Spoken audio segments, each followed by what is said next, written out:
G'day, here are 5 books I think you should read before the end of this year. My name's Tim, I'm a writer, I'm a reader, and I'm a creator, and this is an impromptu video about 5 insanely good books. You see, I work in a bookstore, and today I felt like I didn't get a single opportunity to talk about books. So I came home, made a coffee I didn't need, and set up the camera, and now I'm going to talk about some books. So sit back, relax, enjoy, because I've had too much caffeine. Let's go. Foster by Claire Keegan is a small, emotional, punchy novel. It follows the story of a father in rural Ireland who takes his daughter during a hot summertime to go live with the relatives. The daughter doesn't know if she will ever return, but in this new house and this new environment, she discovers a warmth and love and care for the first time in her life. And she begins to blossom. But there's something unspoken within the walls of the house, and the summer must eventually end. I've spoken about this book a few times before, and what I really love and adore about Claire Keegan's work is how she fits so much story, so much richness, so much character development and wholeness into such short little novels. This is less than 100 pages, and what she can do with the words and how full you can make a story with how little it has the space for feels restorative. Foster is a story about childhood neglect, but it is also on the parallel a story about the power of healing through found family and found relationships and connection. Foster actually made me cry throughout. It made me think about a couple of students that I used to teach that came from neglectful homes and troubled situations and biological families that maybe weren't the right fit. And watching them be nurtured and loved by their teachers and their peers and their friends and their chosen family outside of their biological family. And just how beautiful that can be when they find that and they get the opportunity to extend into it. And I know that I've spoken about Foster on this channel a couple of different times, but one, I don't read as many books as other creators, and 2, I like to think, reflect, and live with the books that I read. And this is one that I just keep thinking about and keep coming back to. And that's Foster by Claire Keegan. I could talk about it all day, but she's sensational. I don't understand how she can fit so much into so little.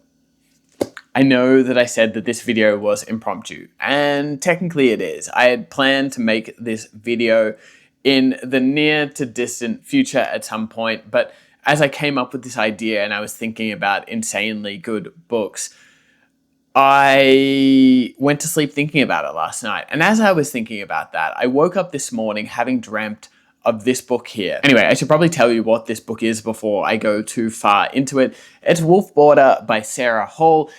I dreamt that I was in a weird little bar somewhere in the French countryside, and I went in and Sarah Hall was behind the counter, and I happened to have this book in my hand for her to be able to sign it. And I haven't thought about this book in a while, so I was a little bit surprised, but all that to say, it's being included on my list because if that's not a sign from the universe, I don't know what a sign from the universe is. So we're going to include that. Wolf Border by Sarah Hall follows the story of a 40-year-old zoologist who is working somewhere in America, and she takes on a job as a conservationist to start this new program to bring grey wolves back to the English countryside. If you know anything about me, I love wolf stories. I think they're fantastic, and this one is no exception. This is the first of the many that I've read. I went down an absolute rabbit hole after finding this one, and I have Sarah Hall to thank for that. If you love anything Charlotte McConaughey, you will love Sarah Hall and Wolf Border, but this book explores civilization and nature, and it explores control and lack thereof. All that to say, a reintroduction to wolves in the English countryside and a story about nature and wolves. And after thinking about this book all day, I need to go back and read it at some point because it's been a while. Anyway, that's Wolf Border by Sarah Hall. Next up is a fantasy trilogy. However, I'm just going to include the first one. It's A Deadly Education by Naomi Novak. And this is a story that follows a girl going into a boarding school, but she is a sorcerer and the school is trying to kill her. She is gifted with dark, terrifying powers. And as she tries to keep those dark, terrifying powers at bay, she also tries to keep at bay, killing the school hero, Orion Lake. I'm not a huge fantasy guy, but I was gifted A Deadly Education by the librarian at my school, Megs, and I was hooked start to finish. It's the perfect length. It's not too long. It is gutsy. It explores power and corruption. It explores class and equality, and it just has badass magic and reads almost in the pacing of a thriller. I had so much fun with the first one that I couldn't wait for the second one to come out and dig in and start reading it. It was immensely enjoyable, and the entire trilogy is outstanding. It's the perfect length for a trilogy. It doesn't get too long, and I'm not the biggest fantasy guy in the world, and for me it comes down to the fantasy books get a little bit too lengthy, a little bit too complicated with world building, and really take me out of the story. And A Deadly Education, or the Enclave series by Naomi Novak, was outstanding and the perfect entry point for someone that is not a fantasy person or would like to get into fantasy or would like to bridge the gap into longer, more complicated world building fantasy. For the record, I do generally like fantasy. I just struggle with some of the world building components and how complicated it gets at times. But if I can get past that, I really enjoy it. If that makes sense to you, and if you relate, let me know in the comments, because I would like to work out a way to get past some of that so I can enter the fantasy world on a deeper level. Which is ironic because the next book on this list is The Water Dancer by Ta-Nehisi Coates. This follows the story of a man who is enslaved and has a photographic memory and a supernatural power called conduction. After nearly drowning, he joins the Underground Railroad and uses his powers to rescue people and help them escape from the grips of slavery.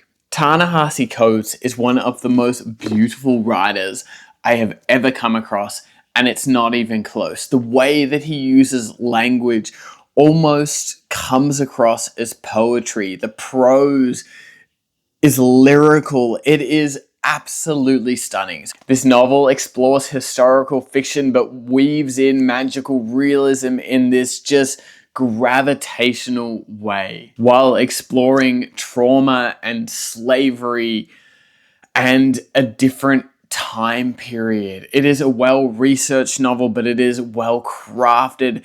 It lives in this beautiful mystery of magical realism, and I just remember reading it at the time and thinking, I didn't realize you could do this with language, and I didn't realize that you could do this with storytelling. Ta-Nehisi could put out a book about almost anything. Actually, correction. Ta-Nehisi Coates could put out a book about anything, and I would read it, and I would buy it, and I would tell every single person I knew about it. All that to say, The Water Dancer is one of the most stunning, lyrical, beautiful novels that I have read in my lifetime. The final book is The Dictionary of Lost Words by Pip Williams, and this is also a historical fiction novel set in the 19th and 20th century of England and Oxford. It follows the story of a girl named Esme who grows up underneath the sorting tables of the Oxford English Dictionary. She notices that the men who are sorting through the words for the dictionary often discard the ones that relate to women. And so Esme collects those words and she creates her own dictionary. This story is any book lover's dream. It is talking about words and language and meaning and how we relate to language and meaning. It explores biases and feminism and sex and class and puts it all together in this world that you just adore. It explores grief, loss, and love. It explores words and language and where words come from. It explores the etymology of words and language and where dictionaries come from. And it is beautifully written. And it's a story that I think has so many different entry points for people. And I couldn't recommend it highly enough. If you love books, if you love words, if you love stories, that's the Dictionary of Lost Words by Pip Williams. Anyway, that's 5 insanely good books that I think you should read before the end of the year. No, I didn't have all 5 as physical books on me at the moment. So yes, I did trick you at the start. And yes, I am sorry, but also you've got to do the thing for YouTube sometimes. So, yeah, anyway, we move on. I've got a couple of updates. I just want to say thank you for all the love on the most recent video that I put out last week. I love talking to you guys down there in the comments about books. That's what I love to do. I love books. I love stories. I love these worlds that we get to discuss and be a part of. So make sure that you leave a comment down on the bottom of this one and we can chat about some books down there. And if you have any that you would like to add, I would love to hear them. The second update is I am plugging away through my own novel. I'm about halfway through my 3rd draft. I'm hoping to have that finished by, let's say, end of July. But I'll keep you updated on that. But my thriller, mystery, crime novel is starting to really develop and I feel really proud of it. I feel really fortunate that I get to do it. I feel like this whole creating business and world and place that we get to create here is nothing short of magical. And finally, my summer reading is in full swing. I'm going to start First Person by Richard Flanagan. I'm about to take this out to the park and enjoy the last of the day's sunshine. But what are you reading? Let me know in the comments and let me know if there's any other videos you would like me to make. Let me know down there. I know this is a slightly shorter video this week, but I want to talk about some books. So yeah, come join me and let's talk about some books in the comments below. And I will see you back here for the next one. In the meantime, be kind to yourself, be kind to one another. What a feeling, eh? What a feeling when you get to the end of making something and it just feels right.